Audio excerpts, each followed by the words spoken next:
एक high school में पढ़ने वाला बच्चा उत्तर प्रदेश के रामपुर में रहता था।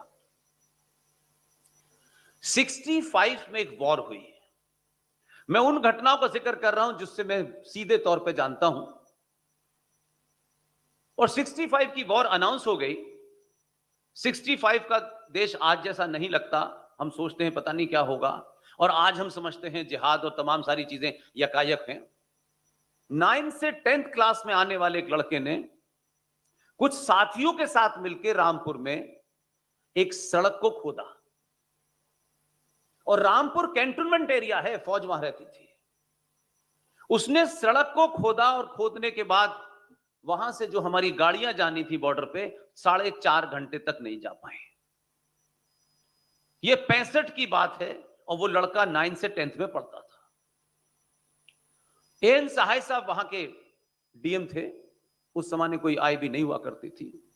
उन्होंने उसकी बड़ी धुनाई की और कहा कि तुम शहर छोड़ दो।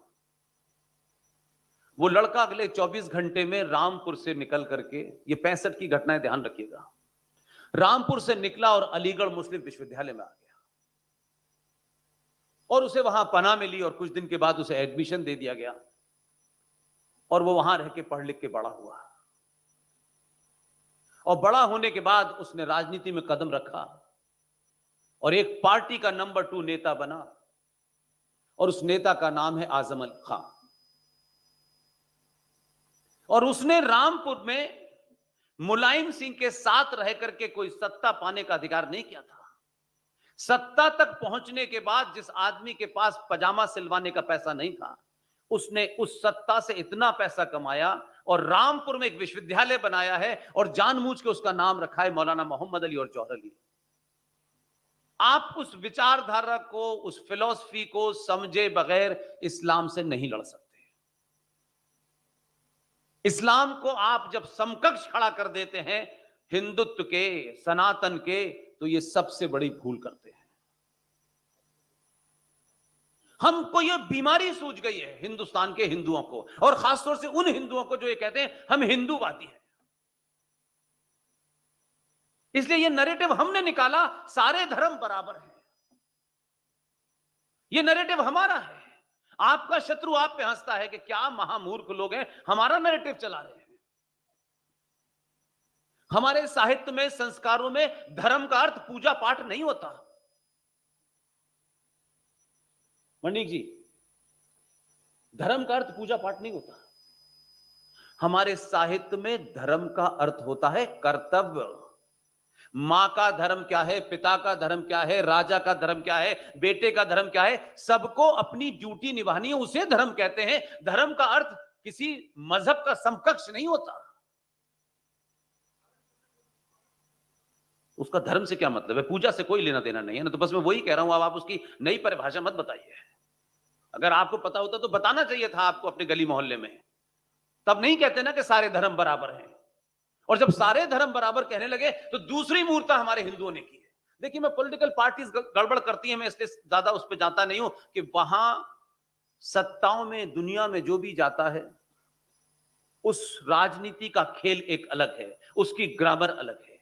राजनीति में झूठ बोले बगैर, परपंच किए बगैर कोई सत्ता में नहीं जा सकता।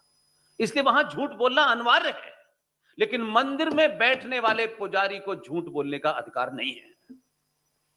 वो किसी कीमत पर नहीं बोल सकता, क्योंकि उसकी मर्यादा में झूठ है ही नहीं, वो सच बताने के लिए है। फिर चला कि मंदिर मस्जिद एक है। सिर्फ एक पॉलिटिकल नैरेटिव को राष्ट्र ने आत्मसात कर लिया। पहली गलती तो यह है कि हम पॉलिटिकल लोगों से यह समझते हैं कि जो उन्होंने बोल दिया है वही सच है। पूरी दुनिया का डिस्कोर्स यह है कि राष्ट्र तय करता है सत्ता कैसे काम करेगी। भारत एकमात्र देश है कि सत्ता तय करती है कि राष्ट्र कैसे चलेगा। इसलिए वो अपनी सुविधाओं से नए नए नैरेटिव देते हैं।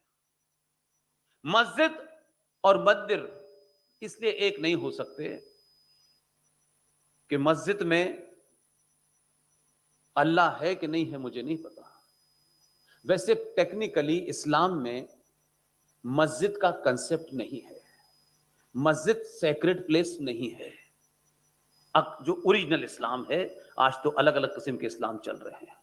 मंदिर और मस्जिद एक इसलिए नहीं हो सकते कि हम जब मंदिर की स्थापना करते हैं तो उसकी पूजा करते हैं, और एक साधारण से पत्थर को हम जब तक उसके अंदर मंत्रों द्वारा, ये हमारा विश्वास है, ये हमारी सोच है कि हम उस पत्थर में एक प्राण प्रतिष्ठा करते हैं, उसके लिए हवन करते हैं, मंत्रों को उच्चारण करते हैं, और फिर ये मानते हैं कि इस पत्थर में प्राण स्थापित हो गए हैं, तब उसे मूर्ति समझ करके हम मंदिर को मंदिर मानते हैं। ऐसा नहीं होता कि हम कहीं भी मानने लगे।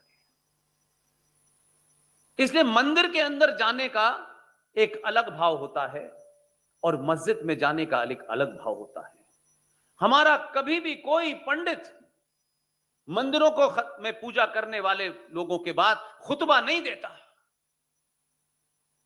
लेकिन हर नमाज के बाद खुतबा दिया जाता है। पता नहीं आपने सुनी है नहीं सुनी है। मेरे बारे में नीरज भाई ने कई बार बताया कि मैं कहां पैदा हुआ हूं। मैं इस बात के लिए बड़ा खुश हूं कि मैं सही जगह पैदा हुआ।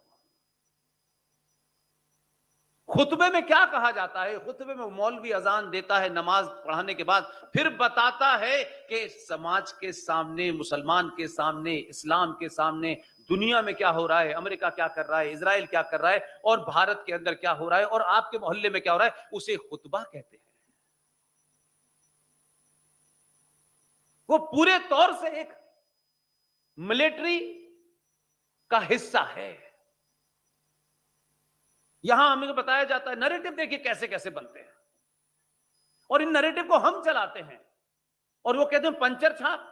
वो पंचर छाप नैरेटिव को पढ़ाता है और आपका विद्वान उसे चलाने लगता है, क्योंकि उस विद्वान को सबका दिल जीतना है। यहां शत्रुबोध की बहुत बात हुई। शत्रुबोध भी नहीं है, लेकिन एक दूसरी बीमारी भी है कि जब तक हमारी बात को शत्रु अनुमोदन न कर दे, हम महान नहीं कहलाएंगे। इसलिए उस हर आदमी से हमें अनुमोदन कराना है। अरे साहब क्या आप, 4 मुसलमानों ने तारीफ कर दी आपकी, बाप रे बाप, आप अपने भाई पे चढ़ बैठते हैं। दोनों नैरेटिव को देखिए। रेगिस्तान में 632 में मोहम्मद साहब का इंतकाल हुआ। रेगिस्तान में पानी नहीं, दूर दूर तक नहीं, लेकिन वहां से यहां आने वाले आक्रांता, जिन्हें आप मुगल मानते हैं, भारत में चल रहा है कि ये मुगल बिरयानी कितनी अच्छी है।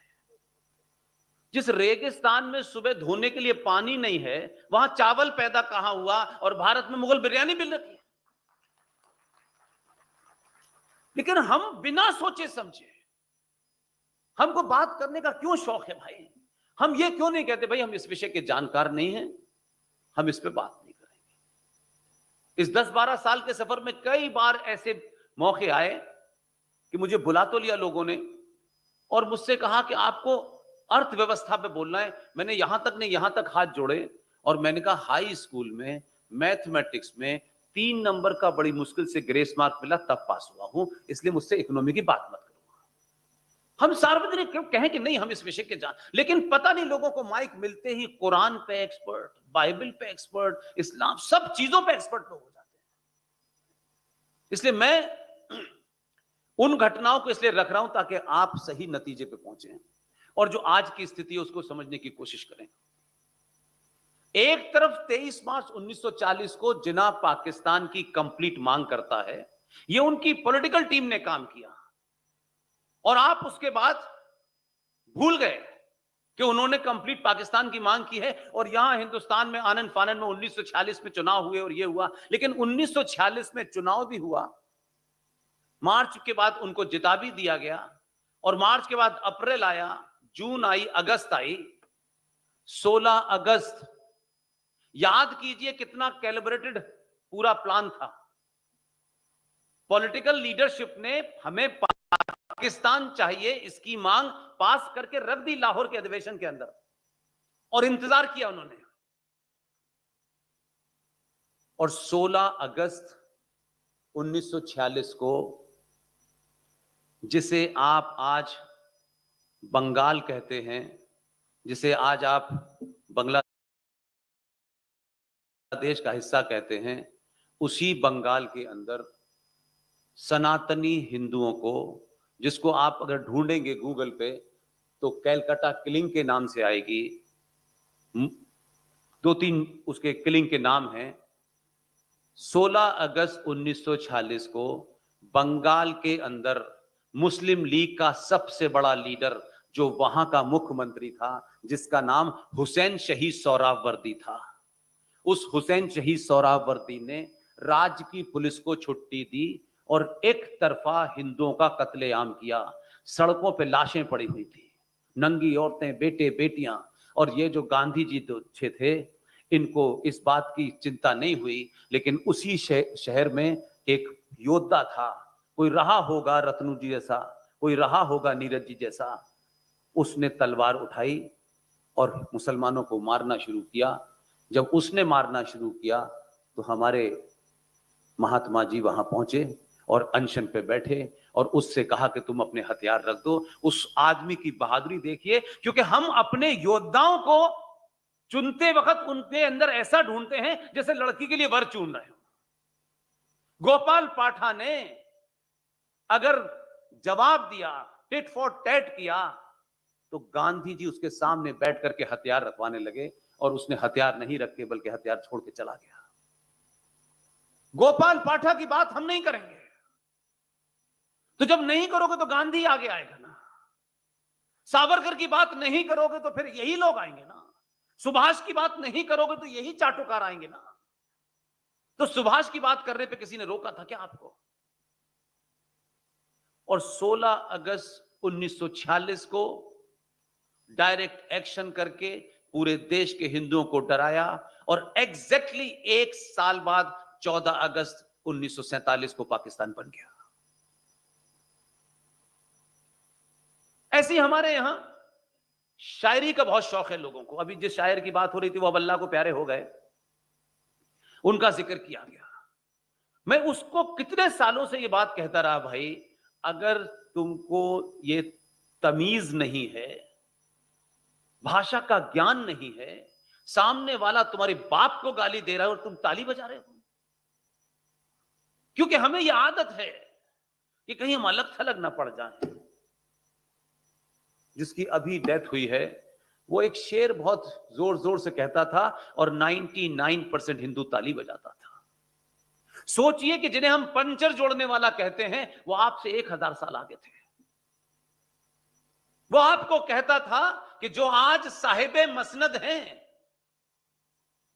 अब इसमें उर्दू किसी की समझ में नहीं आएगी कि जो मसनद होता है क्या होता है। पहले राजा महाराजा सुल्तान जमीन पर गद्दा बिछा करके गोल तकिए पे हाथ रख करके राज चलाते थे। उस गोल तकिए को मसनद कहते हैं, मसनद, जो आजकल हिंदू परिवारों के ड्राइंग रूम की खूबसूरती बढ़ाने के लिए रखा जाता है। वो कह रहा है कि जो आज यानी 2014 के बाद जो लोग इस सत्ता पे बैठे हुए हैं, जो आज साहिब मसनद हैं, यानी जिनके पास आज ताकत है, ये किराएदार हैं, मकान मालिक नहीं है। और हिंदू ताली बजा रहा है।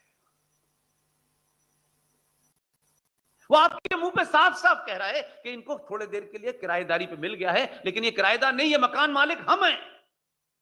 लेकिन हमने ताली बजाई, वो तो अल्लाह ने जल्दी बुला लिया, नहीं तो अभी हम और ताली बजाते रहते। हम क्या हैं भाई? बात करेंगे तो कहां भगवान राम से शुरू करेंगे, अनादि काल से शुरू करेंगे। कभी कभी लगता है कि हिंदू समाज अपनी कायरता को छुपाने के लिए, सच बात से मुंह मोड़ने के लिए, सामने खड़ा हुआ पागल कुत्ता उसे काट ना ले, इसलिए वो नए नए मंत्र का इजाद कर लेता है कि देखो कुत्ता तो पागल है, इसके लिए ये वाला मंत्र पढ़ो तो ये चला जाएगा। पागल कुत्ता मंत्रों से नहीं जाएगा, पागल कुत्ते के सर में गोली मारोगे तभी खत्म होगा। आप तय करें कि आपको आज जीना है या अगले 1000 साल तक इस देश को सुरक्षित करना है। कोई नरेटिव हमारा ऐसा नहीं है जिसमें हम ये बात कहें, फिलॉसफिकली कहें कि हम कौन थे और कहां से आए थे। इसलिए हमने झूठ का पुलंदा, 15 अगस्त 1947 को देश बट गया, लाखों लोग मर गए, 10 लाख सनातनी हिंदू मरे, उनकी लाशें हुई और मात्र 50 साल में आप भूल गए। ढोल बाजे बजाते हुए बस लेके पाकिस्तान जा रहे हैं। हमें दोस्ती करनी है, वो भी हमारे पड़ोसी हैं। अब कुछ लोग तो यहां रहने वाले हिंदू के बारे में बता रहे हैं, उनका भी अधिकार है इस भूमि पे। बताइए, आपका लीडरशिप पूरी कंफ्यूज है। मैं पॉलिटिकल लीडरशिप की बात ही नहीं कर रहा, ये ज्ञान अभी हमको सुनने में मिला है कुछ दिन पहले कि ये तो हमारे भाई, तो 47 में भी तो भाई थे, तब किसने मने किया था? साझा संस्कृति, साझा बारिश, साझा विरासत कहां कहां से निकाल के लाते हैं। आपका शत्रु रोज आपको जगाता है। कभी कभी उस शत्रु को धन्यवाद देता हूं कि इस मूर्ख सनातनी हिंदू को, जो ये समझता है हर चीज एंटरटेनमेंट है, हर चीज में एंटरटेनमेंट ढूंढना है आपको। जोर जोर से चिल्ला के भारत माता का नारा लगाने से भारत माता सुरक्षित नहीं होगी। ये भारत माता सुरक्षित के लिए इसलिए सावरकर बनना पड़ता है, भगत सिंह बनना पड़ता है। इसलिए हम झूठ चलाया हमने, और उसी तरीके से आज भी संविधान पे चर्चा होती है। कोई ये जानना नहीं चाहता, सब जल्दी में है। किसको टिकट मिल गई है, वो टिकट मिलते ही सब भाईजान के कंधे पे हाथ डाल करके दोस्ती दिखाना चाहता है। जिनको टिकट नहीं लेनी वो कुछ और काम कर रहे हैं, जिनको कथा बांचनी है वो कथा बांच के हिंदू भाईचारे में लग गए। वो मौला मौला और अली अली कर रहे हैं और राम की कथा गा रहे हैं। उनको भी बीमारी लग गई है। तो कोई सच बोलेगा कि नहीं बोलेगा? कि हर आदमी इस हिसाब से बोलेगा कि मुझे मंदिर में मेरा पैसा चढ़ना कम ना हो जाए, मेरे मठ में मेरा कहीं नाम नीचे ना हो जाए। शंकराचार्य 4 हैं देश में, 12 शंकराचार्य हैं। एक शंकराचार्य दूसरे शंकराचार्य के खिलाफ इस कोर्ट में मुकदमा लड़ रहा है। ये हमारे मान्यता और परंपराओं की उच्च कोटि की संस्था की यह हालत है। एक भी जगह आपको कहीं राहत की सांस मिलती है कि चलो यहां कुछ हो रहा है, ये कुछ सीरियस बात कह रहे हैं, ये सच बात कह रहे हैं। हर एक की बात के अंदर कुछ ना कुछ मुलम्मा लुटका हुआ है। इसलिए झूठ इतनी दूर तक चला गया है कि अब हिंदू समाज से सच बोलो तो बड़ा मुश्किल लगता है। हिंदू समाज हमको हेट मॉन्गर कहता है, कोई हमारा शत्रु नहीं कहता,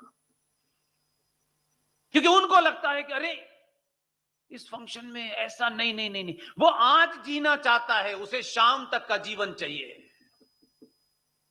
अगर जिंदगी में जीना चाहते हो तो मरने का हुरन सीखो।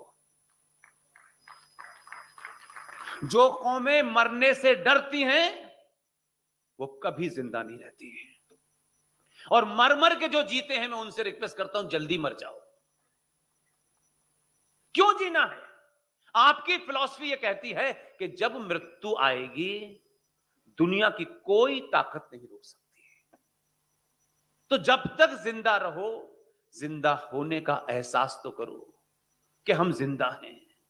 आज यहां से भागे, आज वहां से भागे, फिर वहां से भागे, हम बांग्लादेश की चिंता कर रहे हैं। ये बात सही है रत्नूबाई की, यहां तक बात तो मैं सच मानता हूं कि बांग्लादेश की चिंता और पाकिस्तान के हिंदुओं की चिंता करना इसलिए जरूरी है कि अगर पागलपन की बाढ़ का पता चल गया है कि कहां से आएगी, तो अगर भारत के बॉर्डर को सुरक्षित रखना है तो पाकिस्तान के सिंध प्रांत में हिंदुओं की हो रही हत्या पर जितना जोर से आप भारत से चिल्लाएंगे, अगर हत्या वहां रुकेगी तो यहां के भाईजान का पजामा जो ऊपर है वो नीचे आ जाएगा। उसका रिएक्शन ये होगा। लेकिन इसके साथ साथ ये भी है कि यहां के भाईजान को भी बार बार यह एहसास कराइए कि वहां जो हो रहा है, आप देख रहे हैं ना, एक ऑपरेशन चल रहा है ना। कहां चल रहा है ऑपरेशन? इजराइल चला रहा है। कभी हिजबुल्ला, कभी अब्बा, कभी नाना मारे जा रहे हैं। उसका रिएक्शन क्या है? उसका रिएक्शन यह है, मुंह बंद है अभी।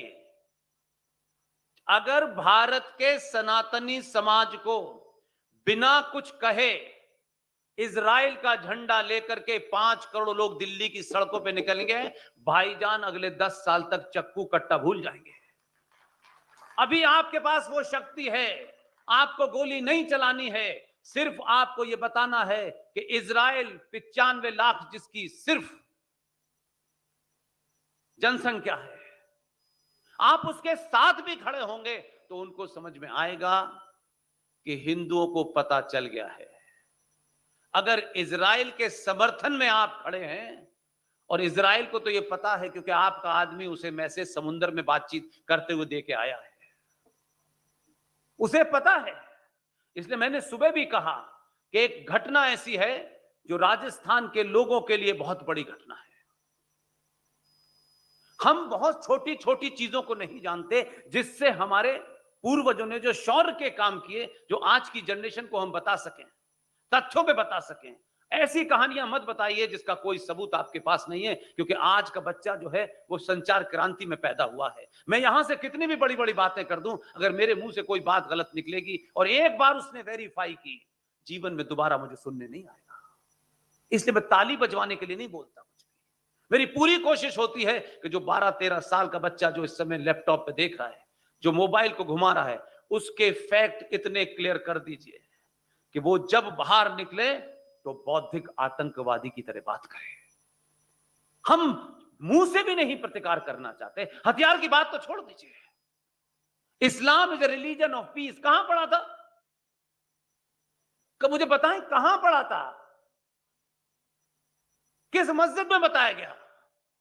मुसलमान ईमानदार है, उसने कभी नहीं छुपाया, उसने उस हिस्ट्री को कभी नहीं छुपाया। हमने अपने कायरता के कारण उस हिस्ट्री को पढ़ा ही नहीं, क्योंकि इसे जान जाएंगे तो सरदर्दी हो जाएगी। वो लगातार पूरी दुनिया में कहता है Islam is religion of peace. Yes, Islam is religion of peace. Spelling आपने गलत समझी है, यह आपका संकट है। जिस इस्लाम में प्रॉफिट मोहम्मद के दामाद अली, प्रॉफिट की बेटी फातिमा का पति, फजर की नमाज सुबह 4:30 बजे की नमाज में जब वो सजदे में गया तो उसकी गर्दन किसने काटी थी? नीरज भाई ने। किसने काटी थी? वहां कोई दूर दूर तक हिंदू नहीं था। उनकी पत्नी फातिमा के घर में आग लगा के उनकी बेटी को किसने मारा? हसन हुसैन जो मोहम्मद के नवासे थे, फातिमा और अली के बच्चे थे, उनको करबला के मैदान में बकरे की तरह गर्दन पकड़ करके एकदम चाकू से पहला कलमा तैयब तैयब माने पाक ला इलाहा इल्लल्लाह मोहम्मद रसूलुल्लाह, ये कहते हुए गर्दन किसने काटी थी? हमने काटी थी। इस्लाम इज रिलीजन ऑफ पीस। पहला खलीफा, दूसरा खलीफा, तीसरा खलीफा, चौथा खलीफा, सबकी हत्याएं किसने की? हमने नहीं की।